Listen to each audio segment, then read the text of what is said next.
తెలుగుదేశం కార్యానికి పోలేదు కదా. ఇట్లా రైతులు ఈ కష్టాలు వచ్చిన వాళ్ళు, టీచర్లు, వీళ్ళందరూ కూడా ఎవరికి కష్టం వచ్చినా పవన్ కళ్యాణ్ దగ్గరికి పోయేవాళ్ళు. అవును. అంటే ఏంటి, అప్పుడు ఎవరిని నమ్మారు వాళ్ళు? అంటే ఒక సెలబ్రిటీ ఇమేజ్ ఉన్న, మాస్ ఇమేజ్ ఉన్నటువంటి వాళ్ళుగా వీళ్ళిద్దరు ఉన్నారు. కాకపోతే దాన్ని ఓట్ల కింద కన్వర్ట్ చేసుకోవడం పవన్ కళ్యాణ్ కుదరట్లేదు కాబట్టి తెలుగుదేశంతో ముందుకు వెళ్తున్నాడు. ఓకే, బట్ ఇతనికైతే అది ఓటు కింద కన్వర్ట్ చేసుకోగలరు కదా. ఇప్పుడు ఏముందండి, 40 ఇక్కడ 55, ఇందులో వీళ్ళిద్దరూ పక్కకు పోతే 40 కదా వీళ్ళది కూడా వచ్చేటటువంటిది. లేదు, ఇక్కడ ఒక 5 పెరిగింది అనుకోండి, ఇక్కడ 10 తగ్గాల,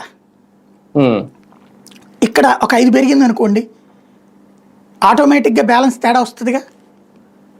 వీళ్ళు ఇప్పుడు ఎక్స్పెక్టేషన్ కూడా, ఇప్పుడు మన దగ్గర 55 ఉన్నాయ్యా, ఒక 5 జగన్కి పోతే 45, ఇక్కడ 50, అంటే జగన్కి కాస్త ప్రతిపక్ష స్థానం పెరుగుతుంది, ఒరిజినల్ ప్రతిపక్ష స్థానం వస్తుంది, మనకు అధికారం కంటిన్యూ అవుతుంది. కలిసి ఉంటే, విడిపోతే కష్టం. ఇది వీళ్ళ ఆలోచన. ఇదైతే బలంగా పవన్ కళ్యాణ్ గారికి కూడా అర్థమైందేమో.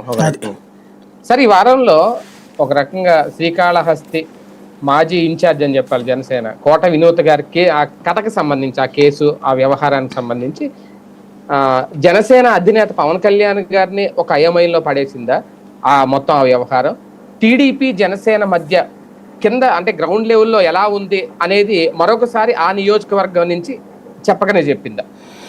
క్లెయిమ్ లేదండి. అంటే బేసిక్గా